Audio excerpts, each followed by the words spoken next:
blowing too.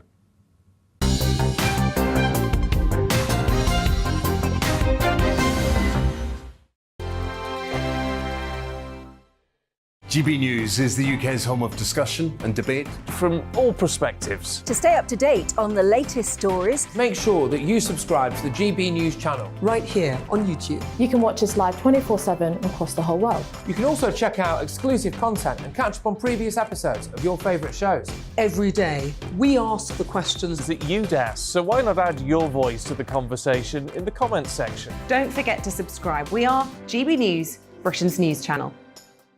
Every night at 11 on GB News, we bring you the next day's stories the day before. It's basically like time travel. If it's a big story, we'll cover it, guaranteed. But we'll also have some fun along the way. Big opinions, big laughs. Sometimes big hair.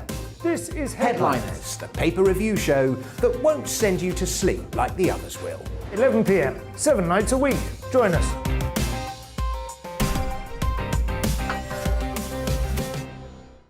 Hello there, I'm Eamon Holmes. And I'm Isabel Webster. And we hope you can join us for Breakfast with Eamon. And Isabel. You make me laugh out loud, belly laugh. Is that important first thing in the morning? Yeah, absolutely. And there's me trying to be deadly serious. News is a serious business. Yeah, I have to rein you in sometimes. Well, it doesn't stop us laughing at it. It doesn't stop us having an opinion on what's going on. Yeah. And it certainly will not stop us reflecting what you think. Weekdays from 6 to 9:30 on GB News. I'm Dan Wootton. Join me Monday to Thursday from 9 to 11 for the feistiest and most fun news debate on TV, where free speech reigns. I'll bring you a sharp take on the day's biggest stories, bombshell newsmaker interviews, and A-list guests. And I guarantee you, no spin, no bias, no censorship, and no reason to go to bed. That's Dan Wootton tonight, Monday to Thursdays from 9 on GB News.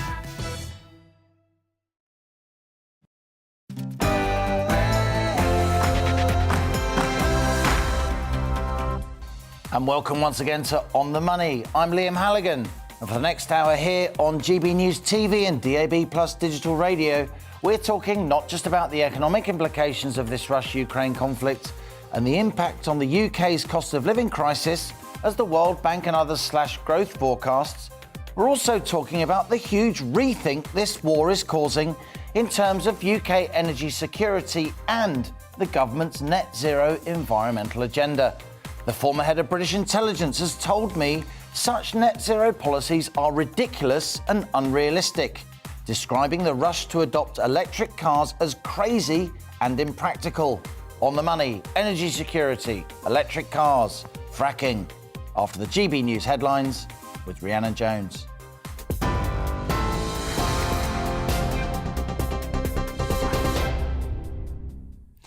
Thanks, Liam. It's 1:01. Your top stories from the GB newsroom. Vladimir Putin has warned those opposing Russia's actions in Ukraine not to exacerbate the situation. That as Boris Johnson calls Moscow's shelling of a nuclear power station in Ukraine a direct threat to the safety of all of Europe. The Zaporizhzhia power plant, the largest in Europe, caught fire after it was attacked by Russian forces overnight. The blaze has since been put out by Downing, but Downing Street has called the situation gravely concerning. Boris Johnson's vowed to seek an emergency UN Security Council meeting in a bid for a ceasefire. Earlier, Ukrainian authorities confirmed Russia has now taken control of the power plant. Ukraine's President Volodymyr Zelensky has called on the Russian people to take action against their government. Russian people, I want to appeal to you. How is this possible? After all, we fought together in 1986 against the consequences of the Chernobyl catastrophe. How could you ever forget about it? If you did not forget, then you must not keep silent. You must tell your authorities. Go out on the streets and say that you want to live on the land without radioactive contamination. Radiation does not know where Russia is. Volodymyr Zelensky there. Speaking at the organization's headquarters in Vienna, Director General of the International Atomic Energy Agency, Rafael Grossi, confirmed there were no radiation leaks. It's important to say that all the safety systems of the 6 reactors at the plant were not affected at all. and that there has been no release of radioactive material. The systems we have to measure the radiation are fully functional as well. Well, speaking in Brussels just moments ago, NATO's Secretary-General Jens Stoltenberg says the alliance is not seeking a war with Russia. With the cities under siege, schools, hospitals and residential buildings shelled, reckless actions around a nuclear power plant last night, and many civilians killed or wounded. The days to come are likely to be worse. Jens Stoltenberg there. The Foreign Secretary says allies are prepared to tighten the vice around Putin's war machine. That as an intensive day of diplomacy begins in Europe. Liz Truss is attending a series of meetings with G7 leaders and EU ministers at NATO's headquarters in Brussels. One topic on the agenda will be cutting Europe's dependency on Russian oil and gas. This morning, Belarus President Alexander Lukashenko said his forces will not take part in Russia's military operation in Ukraine. Well, speaking in Denmark earlier, the Defence Secretary Ben Wallace says Russia is playing with fire.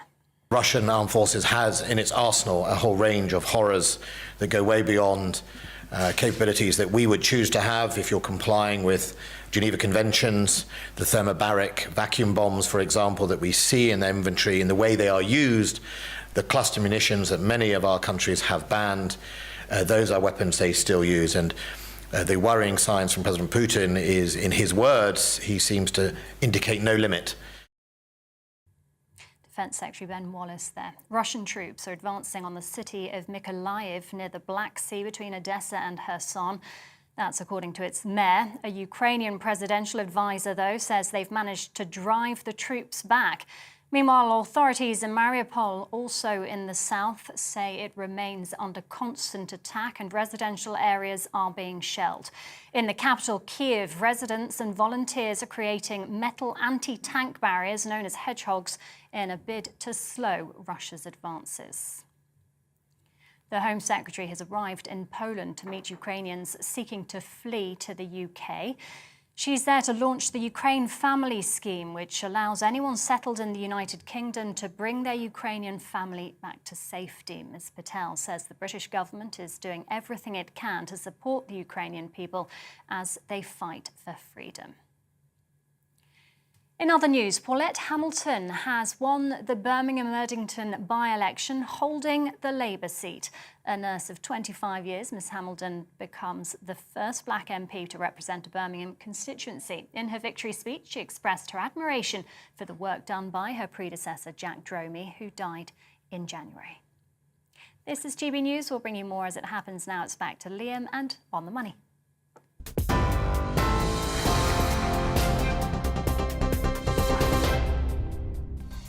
And coming up on the money today, this military war between Russia and Ukraine has, of course, sparked an economic conflict between Russia and the West.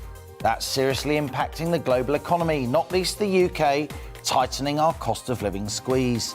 This war's also causing a huge rethink in terms of Western Europe's reliance on Russian energy.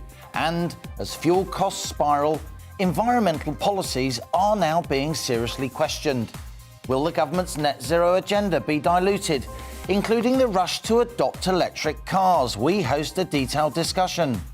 Plus, for today's Money Talks, I'm speaking with Lois Perry, the director of Car 26, a campaign group that seeks to promote the fracking of shale gas, as ministers once again come under pressure to end their fracking ban, in place since 2019. We'll be discussing the possibility of a referendum on net zero policies here in the UK. And as ever, I want your questions, opinions, ideas. What do you think of the issues raised in today's On the Money? Email gbviews@gbnews.uk or tweet @gbnews. So stay with us. This is GB News on TV and DAB+ digital radio. I'm Liam Halligan. You're On the Money.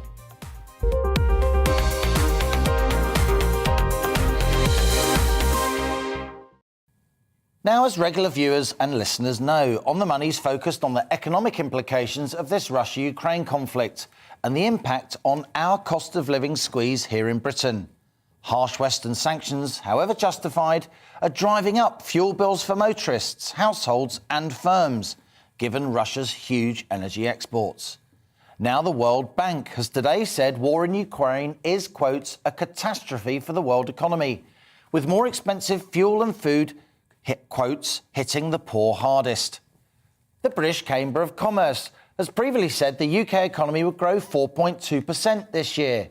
That forecast now been slashed given this conflict to just 3.6% growth during 2022. That's way below official estimates of 6% growth this year. And here's something else.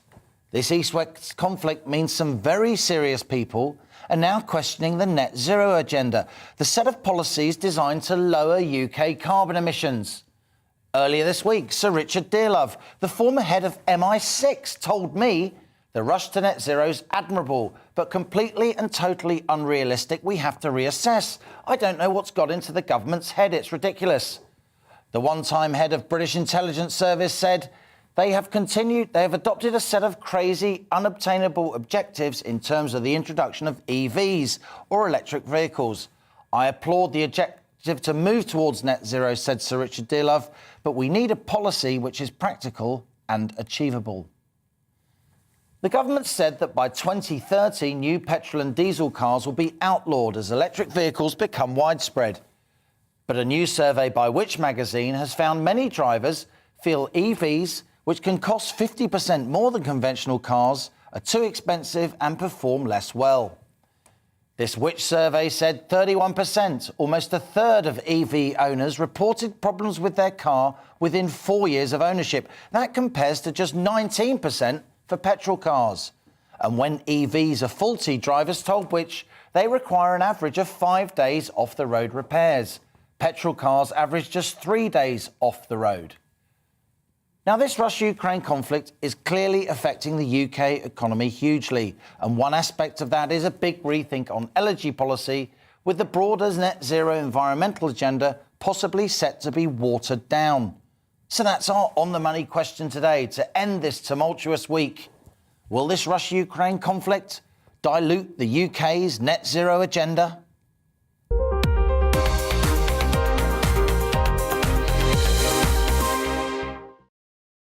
Now, as regular viewers and listeners know, what do we do on The Money? We do grown-up conversations with people who know their stuff. So I'm delighted to be joined on the show by Manchester's only green badge tour guide and taxi driver, John Constantine. He certainly knows about electric vehicles.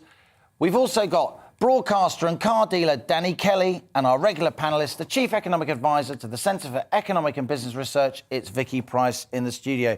Vicky, let's start with you. Just to kind of update on the economic implications of this conflict, which we've seen so far. Of course, the humanitarian crisis, the military conflict is front and central, but the economic angle is also important. Well, absolutely. It's not just the issue of higher prices for oil and gas, but it's also high prices for all sorts of other imports that we get from Russia and the Ukraine, including wheat. So wheat prices have shot up, but also loads and loads of commodities which have increased in price. So that's one of the issues. The other one, of course, is that all the businesses that we're dealing with Russia, we've seen already a suspension of list of actually exchanging shares in the London Stock Exchange, in the US as well. And of course, lots of companies are trying to get out of their holdings, which they can't do very easily at all inside Russia. BP, Shell, Daimler, so many, Sony, Warner Brothers, so many thoroughbred companies heavily invested in Russia now trying to rush for the door. Well, yes, plus, of course, all the ones that do a lot of servicing in Russia. For example, companies that service Aeroflot or the aerospace industry. They've just announced they're not going to be doing this anymore. They're not going to be providing any of the software which airlines use in Russia to be able to book seats. So all that is affecting, of course, both sides. And that's a serious problem. Now, the question is, of course, what do you do? And the governments are going to have to rethink. And there are loads of countries in Europe, for example, right now, worse hit than any others. In other words, the US is further away and is dependent on Russian gas, but Europe most certainly is. What they're doing is that Germany, France, us. Germany, France, they're all, in fact, starting having fiscal relaxation in various areas. So spending more government money to try and counter Yes. the squeeze given what's happening in Russia? Particularly for the firms that are directly involved. Very, very interesting. Well, that's the big picture. Danny, let's come to you. Great to have you back on the show. Love it when you appear on The Money with us. You are car dealer extraordinaire up there in the Midlands. Now, you heard what I just said in terms of what the former head of MI6 said about the move towards electric vehicles. He's obviously a pretty clued up guy, to say the least. He says the ban on petrol and diesel cars, new petrol and diesel cars by 2030 is, quotes, crazy, quotes, ridiculous, quotes, impractical. And then you've got that Which survey, a very influential magazine, obviously, and consumer group, really suggesting that for a lot of consumers, EVs, electric vehicles, aren't the smooth ride that they've been cracked up to be. Do these statements surprise you, Danny Kelly? Isn't it weird? We were told that with electric vehicles, the fewer the components compared to a petroleum or a diesel engine, then less likely things were to go wrong. And these are cars that are under 4 years old. And it's curious and off-putting, once again, you know, to the majority of my customers, to even think about a second-hand electric car, Liam. It's fanciful. You know, I work in the West Midlands and people are struggling to pay their gas and their electricity bill. So for the government to think by 2030, if you want a new car, you've got to go electric, it's just completely fanciful. They may live in an area packed with terraced houses. They can't guarantee that they're going to get a space outside their house to charge their cars. And now we hear the news that they're less reliable than petrol or diesel cars. So there's not a lot going for them, is there? If I won't touch them, by the way, Liam. I'm a second-hand car dealer. I won't touch them. Reason being is that I have to put warranties on my cars, and the battery degradation, even a Tesla for £150,000. Yes, you get a 5-year warranty with 150,000 miles, but Tesla say that they will tolerate a degradation of up to 30%, which means that your range will be cut by 30% potentially. So if Tesla won't guarantee it, I certainly won't.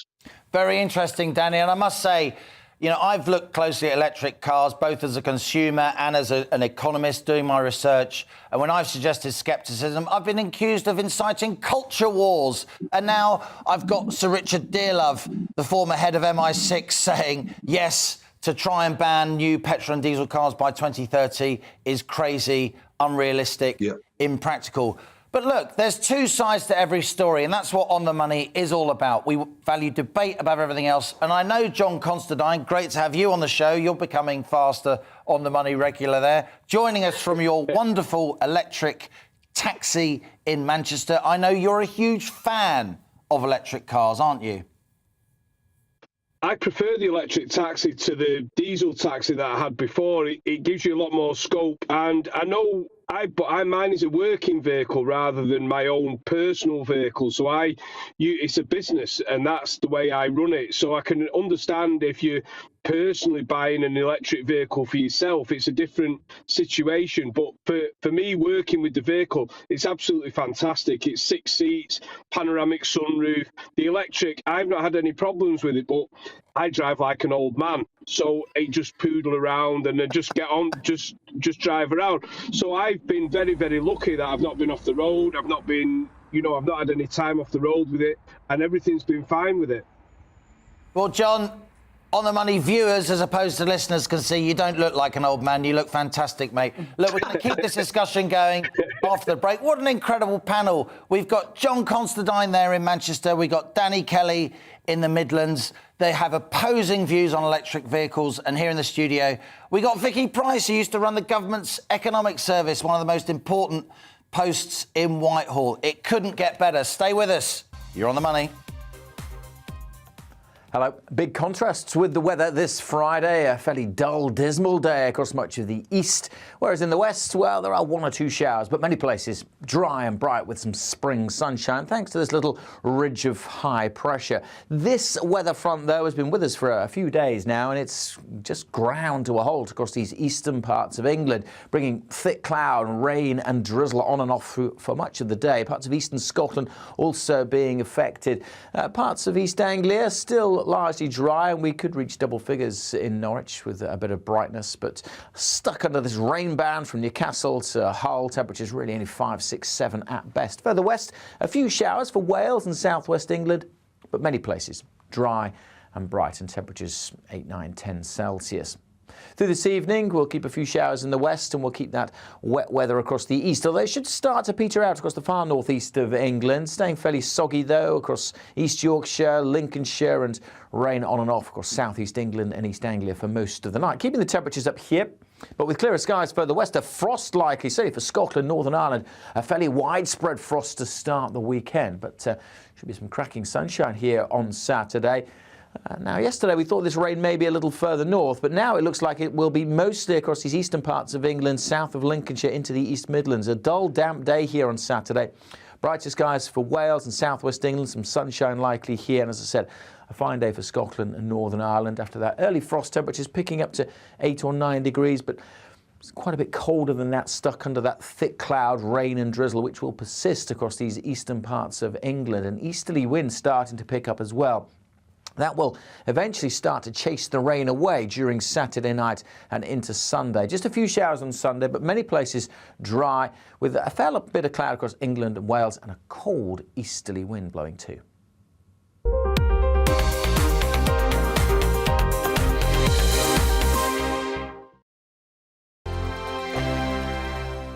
GB News is the UK's home of discussion and debate from all perspectives. To stay up to date on the latest stories, make sure that you subscribe to the GB News channel right here on YouTube. You can watch us live 24/7 across the whole world. You can also check out exclusive content and catch up on previous episodes of your favourite shows.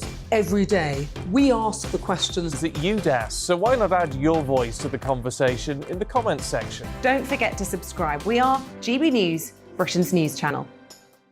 Every night at 11 on GB News, we bring you the next day's stories the day before. Basically like time travel. If it's a big story, we'll cover it, guaranteed. But we'll also have some fun along the way. Big opinions, big laughs. Sometimes big hair. This is Headliners, the paper review show that won't send you to sleep like the others will. 11 p.m, 7 nights a week. Join us.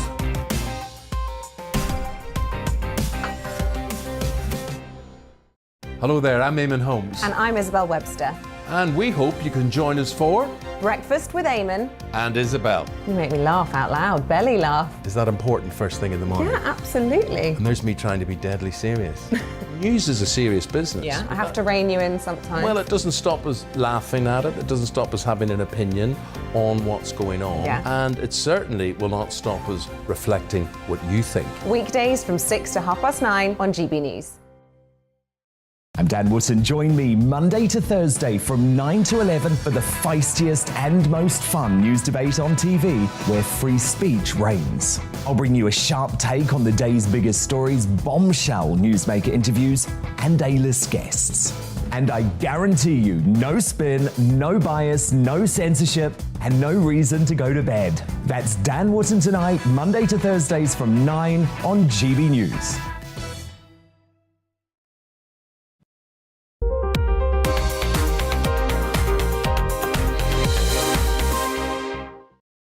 And welcome back. You're on the money with me, Liam Halligan. It's 1:21 now. Earlier this week, Sir Richard Dearlove, the former head of British intelligence, the bloke that used to run MI6, told me that the government's net zero agenda, the environmental policies designed to limit our carbon emissions are, quote, ridiculous and, quote, unrealistic. He described the rush to adopt electric cars as, quote, crazy and impractical. This comes as a Which survey said almost a third of electric vehicle owners have reported problems with their car within 4 years of ownership, compared to less than 20% of owners of petrol cars. Well, I'm still with my expert panel discussing this. Vicky Price, let's turn to you. You used to run the government's economic service, as I said. You've seen many policy discussions at the highest level. What do you think of Sir Richard Dearlove's thoughts on electric vehicles, and also the broader policy rethink that this conflict between Russia and Ukraine is sparking in government? Well, on electric vehicles themselves, of course, a lot will depend on what happens to the battery range. I mean, that will make life considerably easier, so you don't have to recharge your battery on a constant basis, if you like. The second thing is really how much investment there may be in charging points. Yeah. Of course, people who don't have access to gardens in the front or patios to be able to have their own charging units, which of course are subsidised now by the government, will have a serious problem in terms of what do they do with those people living in flats. Well, they're going to have to rely. They're going to have to rely on box standard petrol stations or whatever it is that we call them in the future. To do that, of course means waiting quite a lot of time around and finding them to begin with, and of course the cost, because if you're doing it at home, it's generally cheaper than if you do it at a station, or it will be in terms of what is charged. And then, of course, you've got the other problem. The government has already indicated that they may decide to cut off, through smart meters and so on, the power that you use to charge your vehicle in the evening, because it's going to be a bit like putting the kettle on at night. When everyone tries to plug the cars in, and then the whole system, goes, and you have outages, which are going to be a serious problem. So there is an issue also as to whether you'll be able to recharge your batteries. So there are all these things, plus, of course, everything else that we hear about the problems with electric vehicles. I think we may be a little bit too ambitious about 2030. First of all, manufacturers are saying we still want the hybrids to remain. Yeah. So that's an electric vehicle that also has a combustion engine and one charges the other. Indeed, which have like the Priuses that are around. Which the Which survey showed were actually pretty reliable compared to sole electric vehicles, well, we should say, in fairness. Well, they've proven that because they've been around for quite some time. And as you know, they're used by Uber and all these sort of car hiring companies right now. So that's one thing. So the date as to whether 2030 still makes sense, which it may not. The other thing is, what do you do about your overall net zero? We are going to have to rethink, because right now, for example, Germany is beginning to rely a lot more on coal-fired power stations to get away from depending on Russia, even though it hasn't stopped depending on it, but it still has coal power fire stations that can be made to last a lot longer than would otherwise have been the case. So there is a bit of a rethink going on there. And of course, they're also now saying in Europe overall that they're going to increase their gas reserves. They have to increase their gas reserves significantly. Now, how do you increase your gas reserves?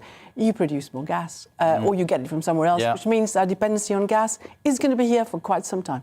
This war has changed the perspectives of so many people in government and outside government. John Constantine, let's go back to you. You are a professional driver. You are a taxi driver, a well-known taxi driver in Manchester. What's your experience of how difficult or otherwise it is to charge your electric cab in terms of the availability of charging points, but also the cost of charging? Well, I'm very lucky that I live in a house that I can have a charging point at the house. So I use my domestic charger. And also the street chargers are a little bit more expensive than your home chargers, but generally readily available. So there's more and more been put in Manchester. But my vehicle is a hybrid, so it's a plug-in electric. So if you run out of electric, you've always got the petrol engine backup. The petrol engine doesn't run the wheels. The petrol engine just charges the battery. So really, you've got the best of both worlds with the vehicle. So very, very, very few problems and very little problems with charging up.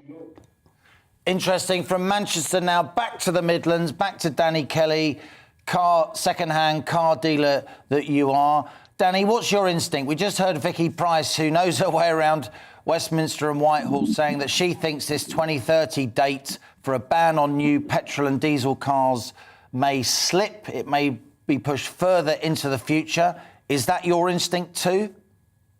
I hope so. And although I'm talking to you from the Midlands, I'm a Scouser by birth. And it's not very often a Manc and a Scouser actually find some common ground. And I agree with John.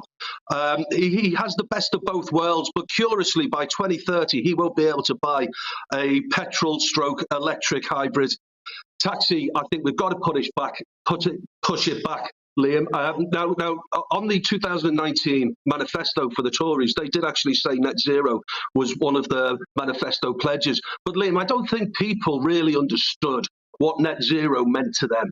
And now we get to understand, particularly with the Ukraine-Russia catastrophe at the moment, and the reliance for Eastern Europe on Russian gas. I think they have to take a look at this. They have to put it back. I deal with working class men and women from all across the Midlands, Liam, and to think by 2030, if they want to treat themselves to a new car, it's got to be electric. It's a pipe dream. It really is. I think we need to, I've said this on your show before, Liam, I think now we get to understand what net zero really means. I think that we should have a referendum on it. This small island of ours on a global scale, yes, we punch above our weight globally, politically.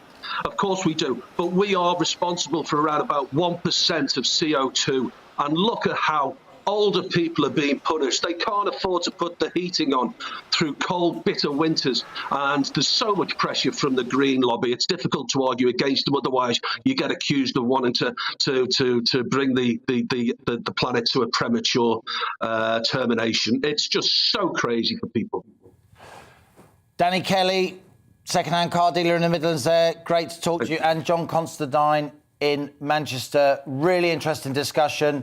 A Scouser and a guy from Manchester mostly disagreeing but finding some common ground. Vicky Price is going to stay with us as we continue this discussion. Let's bring in some of your views now. People who have emailed us on gbviews@gbnews.uk or tweeted at GBNews.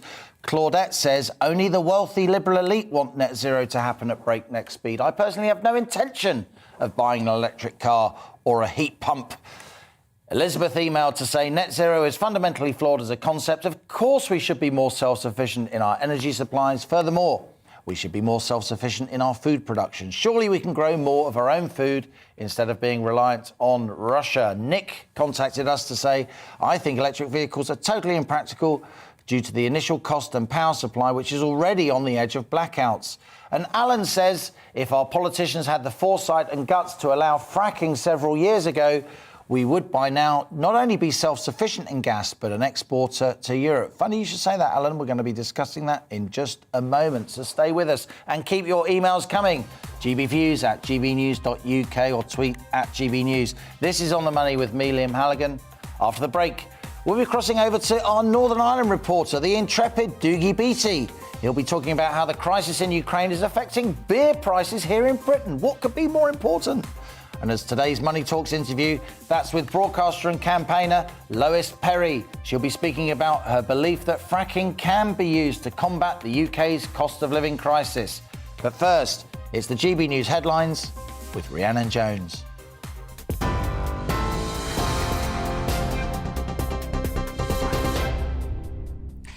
Thank you, Liam. It's 1:30, your top stories in the GB newsroom. NATO entering or fighting in Ukraine could lead to widespread war in Europe. That's according to Secretary-General Jens Stoltenberg. That as Boris Johnson calls Moscow's shelling of a nuclear power station in Ukraine a direct threat to the safety of all of Europe. The Zaporizhzhia power plant caught fire overnight and has been seized by Russian forces. Speaking in Brussels in the last hour, Stoltenberg said NATO isn't seeking a war with Russia. With the cities under siege, schools, hospitals and residential buildings shelled, reckless actions around a nuclear power plant last night, and many civilians killed or wounded. The days to come are likely to be worse. Russian troops have advanced on the city of Mykolaiv near the Black Sea between Odessa and Kherson. That's according to its mayor. A Ukrainian presidential advisor, though, says they've managed to drive the troops back. Meanwhile, authorities in Mariupol, also in the south, say it remains under constant attack and residential areas are being shelled. In the capital, Kyiv, residents and volunteers are creating metal anti-tank barriers known as hedgehogs in a bid to slow Russia's advances. Home Secretary Priti Patel is in Poland to meet Ukrainians seeking to flee to the UK. She's there to launch the Ukraine Family Scheme, which allows anyone settled in the UK to bring their Ukrainian family to safety. Ms. Patel says the British government's doing everything it can to support the Ukrainian people as they fight for freedom. TV online and DAB Plus radio, this is GB News. Don't go anywhere. On the Money with Liam is back in just a moment.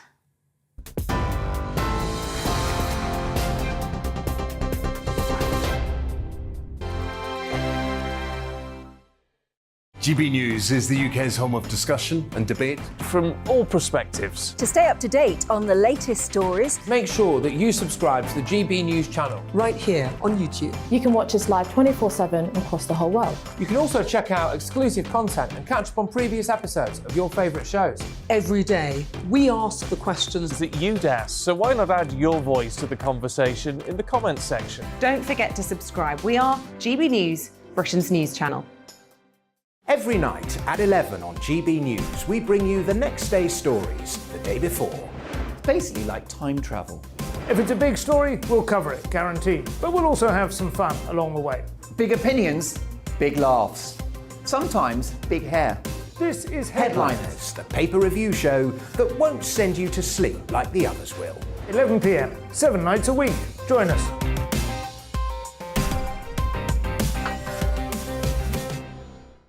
Hello there, I'm Eamon Holmes. And I'm Isabel Webster.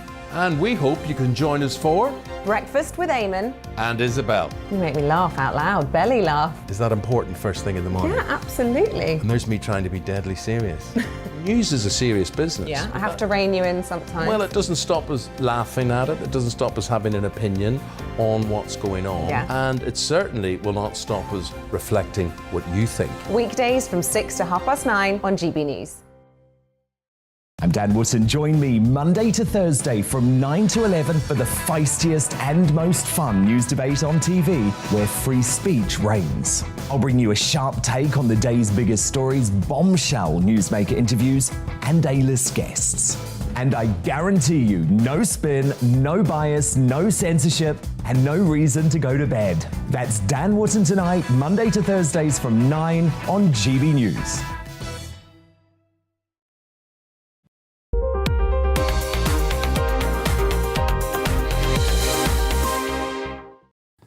And welcome back. You're on the money with me, Liam Halligan. It's 1:34. Now, this war between Russia and Ukraine is, quote, a catastrophe for the world economy, said the World Bank, and will cut global economic growth. That was what World Bank President David Malpass said. And while highlighting the humanitarian costs of war, the Washington-based World Bank has also stressed the economic impact of this conflict, not least energy costs and food prices.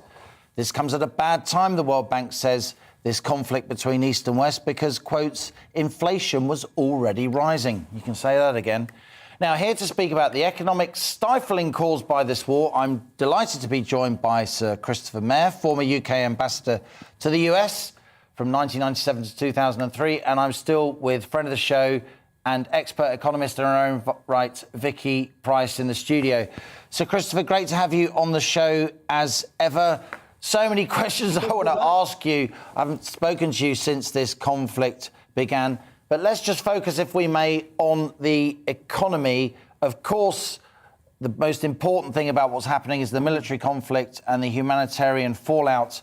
But what role do you think economics is playing in this East-West standoff? Well, at the moment, it is the main weapon that we in the West have at our disposal for stopping Putin from doing what he's doing right now. We had hoped that the threat of sanctions would be sufficient deterrent to stop him invading Ukraine, but he had clearly priced in some form of sanctions already and was determined to go ahead. So the question which is before us today, and which I hope is being discussed in the series of international meetings that are taking place across the water, is what more can be done to stop him on his barbarous path, because what we are doing at the moment is clearly not enough. Having said that, this is not sanctions. Economic measures don't bring instant results. And I think the best that we can hope, and let's put it as crudely as necessary, is the slow strangulation of the Putin regime, leading to a situation in which his own people will say to him, Vova, this is enough, get out, we need another leader. So, Christopher, if I may, you're an ambassador, former ambassador, you have huge diplomatic experience. Are you surprised at how galvanised, if you like, how coherent, how united the Western response has been? The Swiss, the Japanese, coming in with the US and the UK to impose really pretty harsh sanctions on the Russian economy. Yeah, I am surprised at the speed with which these things happen. I think the most surprising thing of all, Liam, has been the astonishing about turn by the German government to reverse decades of policy on defense budgets, arming themselves, playing a military role inside the European Union. That is the biggest U-turn of the lot. On the other hand, there are some very big loopholes in the economic measures that have been taken. Now, sure, they show us a sign of unexpected union, and we'll see more of this today after all these meetings. But I was a bit shocked yesterday to read in a German newspaper, the Frankfurter Allgemeine Zeitung, that actually the SWIFT measures taken by the European Union only cover 25% of Russian banks, and exclude, for example, the biggest, which is Gazprom Bank, I think I'm right in saying that, and the second biggest, Sberbank. Indeed. And they cover relatively small banks. And that the other thing that the Frank says, this is not a British diplomat speaking here, this is a serious German newspaper. It says, and the European Union will do nothing to touch or damage supplies of gas, of oil, or of coal. So, you know, we've done a lot, but we could do a damn sight more. Vicky Price, turning to you, Sir Christopher's expertly pointed out some cracks in Western sanctions, some weaknesses, those measures as he described SWIFT to block Russia from the international banking system. But still, they're extremely comprehensive and harsh measures, aren't they? Totally justified, many would say. What kind of impact do you think this is going to have on the UK economy? We saw earlier there the British Chamber of Commerce now saying 3.6% growth only this year, compared to a government estimate of 6% growth. Well, I think one of the reasons for that is that we're going to have higher inflation, and therefore it means that disposable incomes will be further reduced in real terms. So consumer spending will be subdued, and that's what the British Chambers of Commerce is saying right now. And that's going to last for some time until this whole issue is resolved. Of course, because we had expected that gas prices and oil prices will come down or start coming down from the middle of the year, certainly after April, where this is unlikely to happen unless, you know, something miraculous goes on, you know, between now and then. So that's actually the main problem. People are now talking about inflation, possibly if oil prices stay at $110 a barrel, of possibly 10%. Wow. No, that is high. And that's on official measures, which many people feel are underestimates. Even those, yes. I know we've discussed that. Absolutely, and that, of course, causes huge inequalities, and that's the real issue. And the interesting thing about the German announcement that they're going to carry on bringing in gas for the moment, of course, if we see that improvement in gas reserves that is anticipated happens, then you can wean yourself out of Russian gas at some point. And there are hopes that perhaps that can happen. The IEA, the International Energy Agency, has put all sorts of recommendations on how that can be done. But the reason they say they want to carry on is that they are worried about social unrest, because, of course, the impact on higher prices is on the lower paid, who tend to consume a lot more out of their income, if you like, in terms of things that allow them to survive. Yes, indeed. Electricity, gas, petrol. Very interesting. Christopher Mayer, just to finish with you, if I may, you and I have spoken in the past about that Francis Fukuyama article, the American political scientist who said as the Berlin Wall fell, this is the end of history. Well, history's returned. I'm not going to toot my own trumpet, except that I am going to toot my own trumpet. And say, I may have said this to you some stage, Liam, that Frank Fukuyama, is an incredibly interesting and intelligent man. But here there's a but. This may be one of the most stupid things ever said by a political scientist, because no sooner had the Cold War evaporated, the ice glacier gone, then all these problems of territory and people claiming this land and that land, including Russia's claims on Ukraine, came to the surface and blew up. And it started in the Balkans and it spread eastwards. And now we have it in Ukraine. And I would not be... Oh, we've lost him. We've lost him. What a shame, Sir Christopher Mayer. British ambassador to Washington, 1997 to 2003. I do apologise to our viewers and listeners and to Sir Christopher that line dropped, but thank you for that discussion. And, of course, Vicky Price, always good to have you here in the On The Money studio for that discussion. And as On The Money's been saying since well before Russia invaded Ukraine, any conflict would seriously impact food prices, not least as both nations are major food exporters. Russia and Ukraine between them account for, wait for it, almost a third of global wheat exports. And as supplies dwindle, in part due to those Western sanctions on Russia, wholesale wheat prices are soaring. Well, our Northern Ireland reporter Doogie Beattie's been finding out how this affects the price of beer here in the UK. Well, hello Liam, and how are you? And what a bad place to leave an Irish lad in a brewery. But I'm here to find out how we turn this into this. And of course it's beer. And the price of beer has been going up. But it's not just there yet, because the price of grain is floated on the stock market. It's a commodity, so therefore it's very open to the money markets and how they breathe and move. And we've got to look at this about food security. Should we be growing more of our own wheat and barley? Has this war taught us this? I mean, we've already looked at phosphate and nitrates and how that's affecting our fertilisers. And that won't really, I mean, fertilisers now are up to about 3 times the price they were in nitrogen, which means when potatoes and our crops are planted now, we won't actually feel the inflationary pressures of that till possibly Halloween. Beer's exactly the same.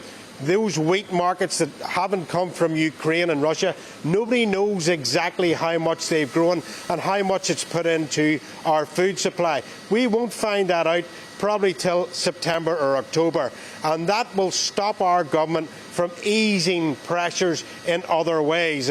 As you well know, they can mess around with tools inside the economy, but when we're uncertain what's going to happen to them, it causes problems for places like this. This is a small brewery. It employs a small workforce, but that workforce gives to the local economy and the money keeps on turning. And I spoke to its owner, Owen Scullion, just a few moments ago. So we buy all our barley from the UK and Ireland. It's a very particular growing region, you know, and it grows in particular parts of the world, but the barley we use all comes from British Isles.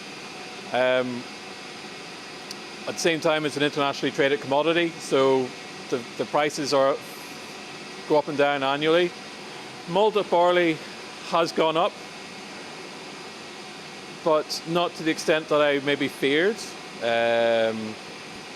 You know, it is an agricultural product. It goes up and down every year.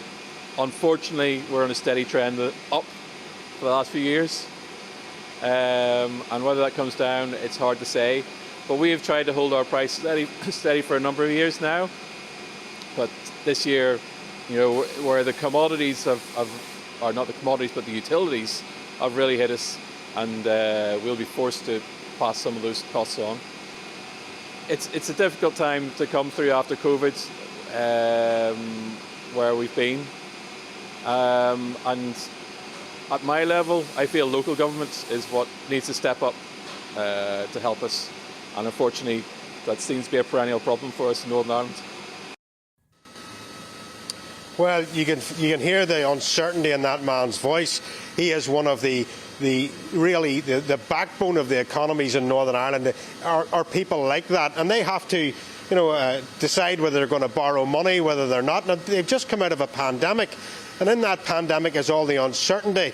Then we go into a war with Ukraine, and the inflationary pressures that puts on as well. So even if you buy your grain 3 years in advance, you're still kept quite open to inflationary pressures from electricity, from fuel costs, and how that plays into the raw materials in and around your own products. Doogie Beattie, fantastically interesting. Thank you for that report. Our Northern Ireland correspondent there, Doogie Beattie, in Lisbon, just outside Belfast in Northern Ireland. It's time now for my daily interview series, Money Talks. And the final Money Talks guest of today is Lois Perry. Now, she's an experienced writer and broadcaster and a campaigner. And she's currently director of Car26, a campaign group calling for a referendum on net zero proposals and for an end to the fracking ban introduced by the government here in the UK in 2019. Now, as the Russia-Ukraine conflict raises questions on energy security, as we've been covering, Lois says that, quote, shale gas is now Britain's #1 domestic energy security weapon against the cost of living crisis. So here she is, my latest Money Talks guest. It's Lois Perry.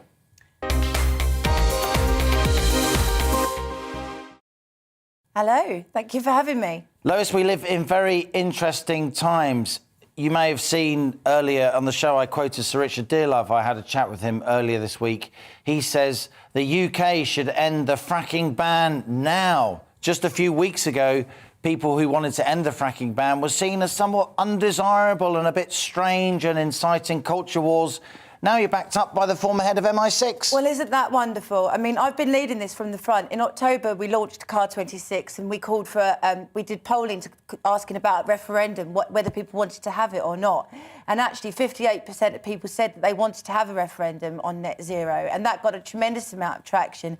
And now we've started a petition as well, which is also getting a tremendous amount of traction. We really, really, really want to get fracking started again in the UK.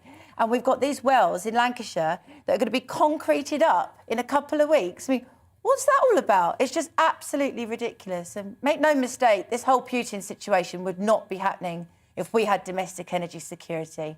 It's reckless, absolutely reckless. Now, we've talked to Francis Egan on this show on previous occasions. He is the CEO of Quadrilla, as you know. And to fill in viewers and listeners who don't, Quadrilla is one of the companies that's been exploring the prospect of fracking here in the UK. They were operating ahead of the 2019 ban, scoping out wells, spending lots of money developing wells, employing hundreds of people, not least in some of those red wall seats that the Tories need to retain in order to maintain their parliamentary majority. So it may be that you're hitting a political sweet spot here in terms of... Wouldn't that be lovely? What's the word from it? I know you talked to lots and lots of people, Lois, in your campaign. Do you see any sign of the government moving on this to overturn that fracking ban? Well, I mean, people really need to do is they need to go and Google, go end fracking ban and sign my petition. That's the main thing. Once we're nearly up, we're on our way to 10,000 signatures, then they have to respond, 100,000 signatures. You get the debate in Parliament. Yep. But there is a zeitgeist, there is a shift. People are waking up. You know, when people can't afford to put their heating on, literally. I mean, was it yesterday they were saying that the mortgage is less than what people are paying for their heating for a lot of people now. People are waking up and, you know, it's scary what's happening in Russia at the moment. And I don't think this would be happening if we weren't being so stupid about all net zero nonsense. I really because don't. you think the Russian president's been able to take advantage of the Western Europe because we are so reliant on Russian gas, particularly the Germans and so on, because we haven't developed our own shale gas to secure our own energy supplies. So let me ask you this, Lois.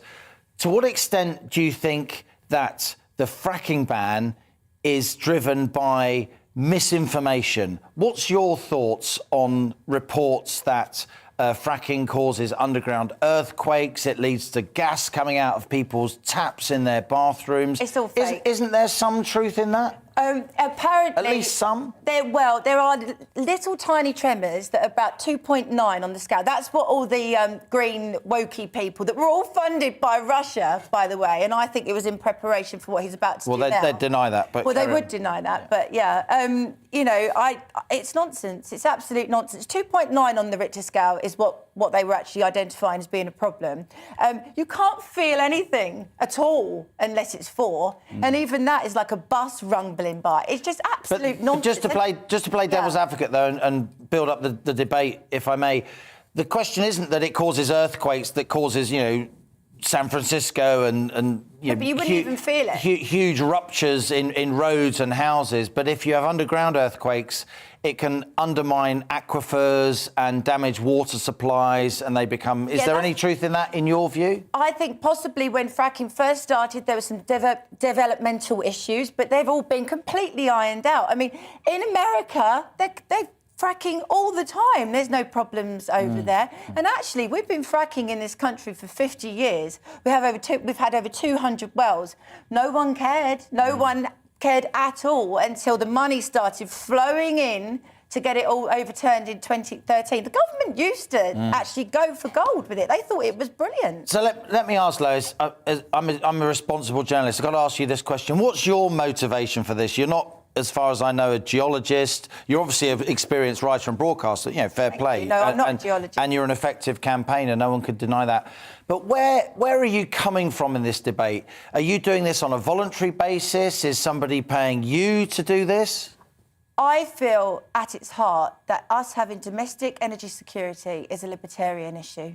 I really do. Because without our own energy, we are at the mercy of situations like Putin. We're at the mercy of everything being electric and very, very controlled, which, of course, if you have electric cars, electric heating, everything, you could be switched on and off. There's loads of debates about things like that at the moment. For me personally, it's about us being free. Nothing makes us more free than but you having do our own energy. You're a volunteer, right? It's my organisation. It's a company. It's a private campaigning company. And so you get funding from donations, donations. As many charities do, right? Absolutely. Yeah. And merchandise. Merchandise. Can I give you your T-shirt? Yeah, why not? So this is available on my website, car26.org. So there you go. I got an XL, is that right? Yeah. I had a look at you, so there you go. I'm clearly an XL man, there you go.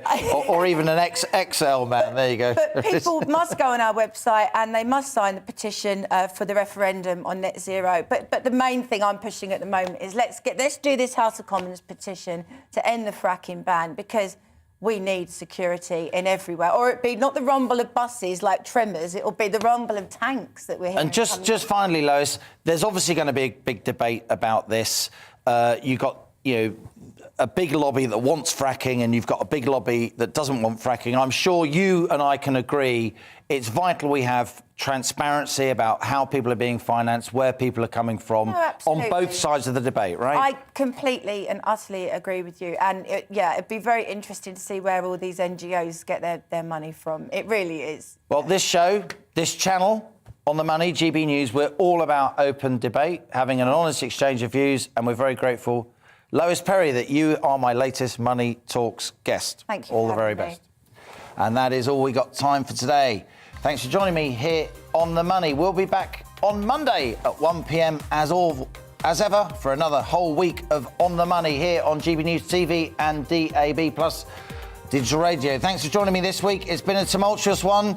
Military conflict, financial up and downs, and we'll be back next week for more. This is GB News. I'm Liam Halligan, and that was On the Money. Hello. Big contrasts with the weather this Friday. A fairly dull, dismal day across much of the east. Whereas in the west, well, there are one or two showers, but many places dry and bright with some spring sunshine, thanks to this little ridge of high pressure. This weather front, though, has been with us for a few days now, and it's just ground to a halt across these eastern parts of England, bringing thick cloud, rain and drizzle on and off for much of the day. Parts of eastern Scotland also being affected. Parts of East Anglia still largely dry, and we could reach double figures in Norwich with a bit of brightness, but stuck under this rain band from Newcastle to Hull. Temperatures really only 5, 6, 7 at best. Further west, a few showers for Wales and southwest England, but many places dry and bright, and temperatures 8, 9, 10 Celsius. Through this evening, we'll keep a few showers in the west and we'll keep that wet weather across the east, although it should start to peter out across the far northeast of England, staying fairly soggy, though, across East Yorkshire, Lincolnshire, and rain on and off across southeast England and East Anglia for most of the night. Keeping the temperatures up here, but with clearer skies further west, a frost likely, certainly for Scotland, Northern Ireland, a fairly widespread frost to start the weekend, but should be some cracking sunshine here on Saturday. Now, yesterday we thought this rain may be a little further north, but now it looks like it will be mostly across these eastern parts of England, south of Lincolnshire into the East Midlands. A dull, damp day here on Saturday. Brighter skies for Wales and southwest England, some sunshine likely here, and as I said, a fine day for Scotland and Northern Ireland. After that, early frost temperatures picking up to 8 or 9 degrees, but it's quite a bit colder than that, stuck under that thick cloud, rain and drizzle, which will persist across these eastern parts of England, and easterly winds starting to pick up as well. That will eventually start to chase the rain away during Saturday night and into Sunday. Just a few showers on Sunday, but many places dry with a fair bit of cloud across England and Wales and a cold easterly wind blowing too.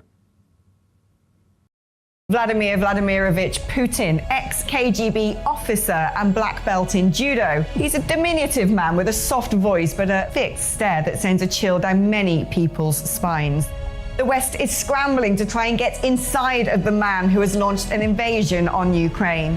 How far is he prepared to go to get what he wants? And what is it that he wants? Exclusively on GB News, we're going to be looking inside the mind of Putin at 2 o'clock today.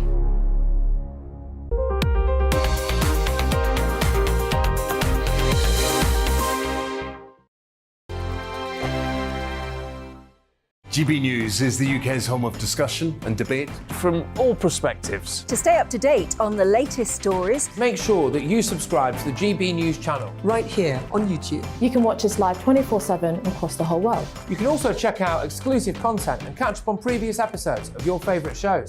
Every day, we ask the questions that you'd ask, so why not add your voice to the conversation in the comments section? Don't forget to subscribe. We are GB News, Britain's news channel. Every night at 11 on GB News, we bring you the next day's stories the day before. It's basically like time travel. If it's a big story, we'll cover it, guaranteed. But we'll also have some fun along the way. Big opinions, big laughs. Sometimes big hair. This is Headliners, the paper review show that won't send you to sleep like the others will. 11 p.m, 7 nights a week. Join us.